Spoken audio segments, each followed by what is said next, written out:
തിരുനാമത്തിന് മഹത്വം ഉണ്ടാകട്ടെ. വിശുദ്ധാലയത്തിലേക്ക് കടന്ന നല്ലവരെയും സ്വർഗത്തിലെ ദൈവം സമൃദ്ധിയായിട്ട് അനുഗ്രഹിക്കട്ടെ എന്ന് പ്രാർത്ഥിക്കുന്നു. കർത്താവിൻ്റെ അളവറ്റ കൃപയാൽ അവൻ നമ്മെ വഴി നടത്തുന്ന എല്ലാ നന്മയ്ക്കായിട്ട് നമുക്ക് ദൈവത്തിന് സ്തോത്രം ചെയ്യാം. കർത്താവ് നാം എല്ലാവരോടും കൂടിയിരിക്കട്ടെ. പ്രാർത്ഥനയ്ക്കായി നമുക്ക് താൻ്റെ സന്നിധികളെ വണക്കാം. സർവശക്തനായ ദൈവമേ, അങ്ങേക്ക് സകല ഹൃദയങ്ങളും തുറന്നിരിക്കുന്നവയും സകല ആഗ്രഹങ്ങളും അറിയപ്പെട്ടവയും അങ്ങിൽ നിന്ന് രഹസ്യങ്ങളൊന്നും മറവില്ലാത്തതുമാകുന്നുവല്ലോ. ഞങ്ങൾ നിന്നെ പൂർണ്ണമായി സ്നേഹിക്കുവാനും നിന്റെ പരിശുദ്ധ നാമത്തെ യോഗ്യമായി മഹത്വപ്പെടുത്തുവാനും നിന്റെ പരിശുദ്ധാത്മാവിന്റെ നിശ്വാസത്താൽ ഞങ്ങളുടെ ഹൃദയങ്ങളിലെ നനവുകളെ ഞങ്ങളുടെ കർത്താവായ യേശുക്രിസ്തു മൂലം വെടിപ്പാക്കണമേ.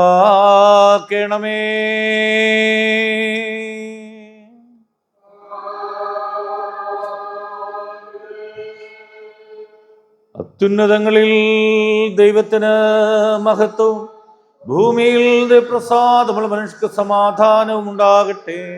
കർത്താവായ ദൈവമേ,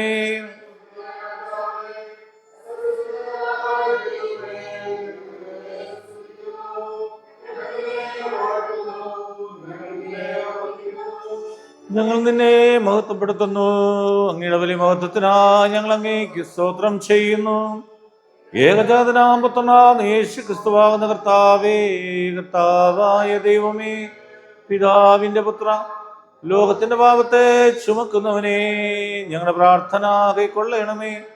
പിതാവായ ദൈവത്തിന്റെ വലതുഭാഗത്തിരിക്കുന്നവനെ, ഞങ്ങളോട് കരുണയുണ്ടാകണമേ. നീ മാത്രമല്ലോ പരിശുദ്ധൻ, നീ മാത്രം കർത്താവ് മശിഹായേ, നീ മാത്രം പരിശുദ്ധാത്മാവിനോട് കൂടെ പിതാവായ ദൈവത്തിന്റെ മഹത്വത്തിൽ മഹോന്നതനാകുന്നു.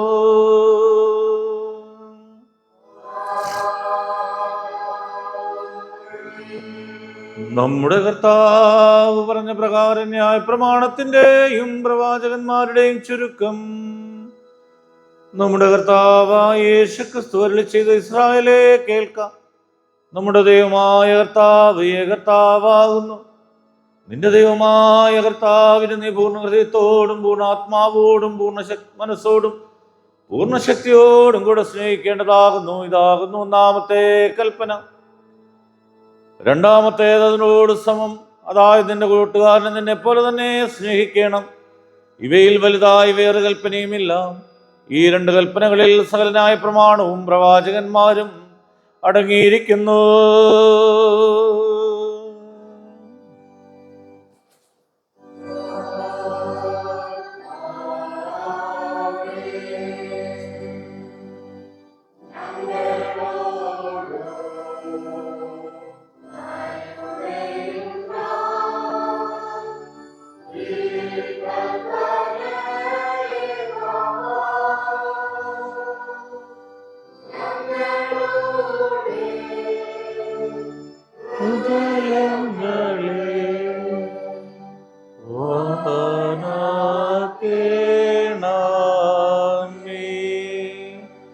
കർത്താവിൽ പ്രിയരെ, ദൈവത്തിന്റെ ഏറ്റവും പരിശുദ്ധമായ വചനം കേൾപ്പാനും കർത്താവിന്റെ ശരീരരക്തങ്ങളെ കൈക്കൊള്ളുവാൻ നാം ഒരുമിച്ച് വന്നിരിക്കുന്നു.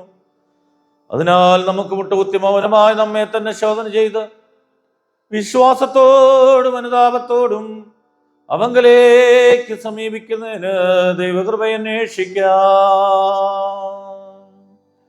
മുട്ടുകളെ മടക്കി നമുക്ക് കർത്താവിന്റെ സന്നിധിയിൽ പ്രാർത്ഥിക്കാം. നിങ്ങളുടെ പാപങ്ങളെ കുറിച്ച് നേരായും താല്പര്യമായും മനസ്സാന്തരപ്പെട്ട് നിങ്ങളുടെ കൂട്ടുകാരോട് പ്രിയവും സ്നേഹവുമായിരുന്ന ദൈവത്തിന്റെ കൽപ്പനകളെ അനുസരിച്ചുകൊണ്ടും മേലാൽ അവന്റെ വിശുദ്ധ വഴിയിൽ കൂടി നടന്നുകൊണ്ടും പുതിയ ജീവിതം നയിക്കുവാൻ നിശ്ചയിച്ചിരിക്കുന്ന നിങ്ങൾ നമ്മുടെ കർത്താവായ യേശുക്രിസ്തു മൂലം അവനോട് പുതുതായി നിരപ്പാക്കപ്പെടേണ്ടതിന് സർവശക്തനായ ദൈവത്തോട് താഴ്മയായി നിങ്ങളുടെ പാപങ്ങളെ ഏറ്റുപറയുവേ. സ്വർഗസ്ഥ പിതാവേ, ഞങ്ങൾ നിനക്കും ഞങ്ങളുടെ അയൽക്കാർക്കും വിരോധമായി പാപം ചെയ്തിരിക്കുന്നു എന്ന് ഏറ്റുപറയുന്നു.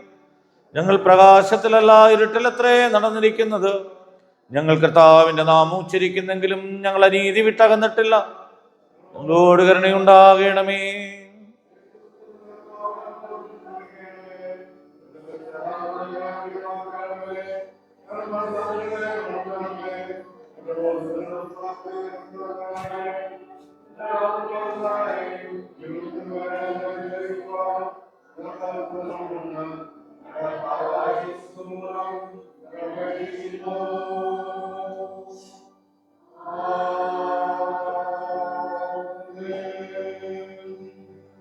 സത്യമായി ക്രിസ്തുവിലൂടെ തങ്കലേക്ക് തിരിയുന്ന എല്ലാവരോടുമുള്ള ദൈവത്തിന്റെ കൃപാമൊഴി കേൾക്കുവീ.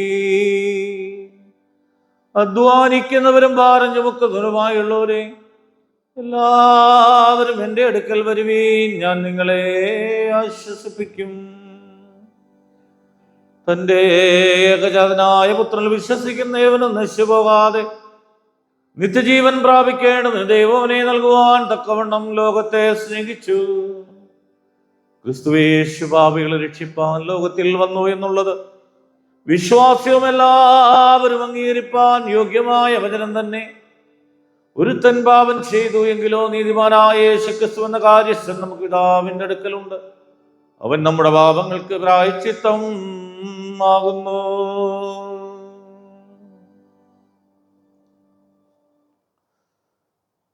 മനഃപൂർവമായ മാനസാന്തരത്തോടും സത്യവിശ്വാസത്തോടും തങ്ങളിലേക്ക് തിരികെയും തങ്ങളുടെ സഹോദരരോട് ക്ഷമിക്കുകയും ചെയ്യുന്നവർക്കും പാപമോചനം നൽകുമെന്ന് തന്റെ മഹാകരുണയാൽ വാഗ്ദത്തം ചെയ്തിരിക്കുന്ന സ്വർഗസ്ഥ പിതാവായ സർവശക്തിയുള്ള ദൈവം നമ്മുടെ കർത്താവായ യേശുക്രിസ്തു മൂലം നിങ്ങളോട് കരുണയുണ്ടായി നിങ്ങളുടെ സകല പാപങ്ങളും ക്ഷമിച്ചവർ നിങ്ങളെ വിടുവിച്ച് സകല നന്മയിലും ഉറപ്പിച്ച് ബലപ്പെടുത്തി നിങ്ങളെ നിത്യജീവങ്കലേക്ക് പ്രവേശിപ്പിക്കട്ടെ.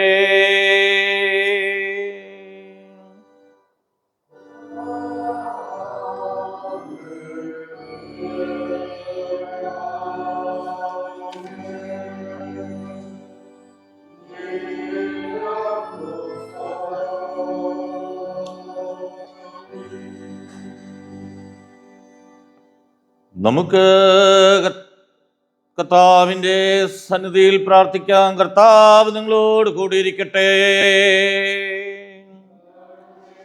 നമുക്ക് പ്രാർത്ഥിക്കാം. സർവശക്തനായ ദൈവമേ, ഞങ്ങളുടെ ബലഹീനതയെ ശക്തിയായും നിരാശയെ പ്രത്യാശയായും അങ്ങ് രൂപാന്തരപ്പെടുത്തുന്നുവല്ലോ.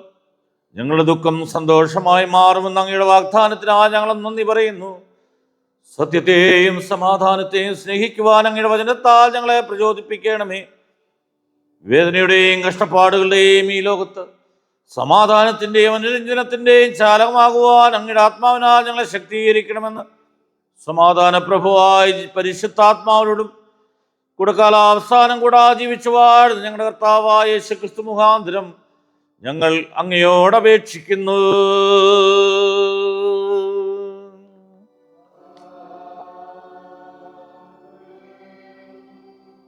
എല്ലാവർക്കും ശാന്തമായിരിക്കാം. ഈ സമയത്ത് ഒന്നാം വേദപാഠം പഴയ വേദഭാഗം വായിച്ച് കേൾക്കാം.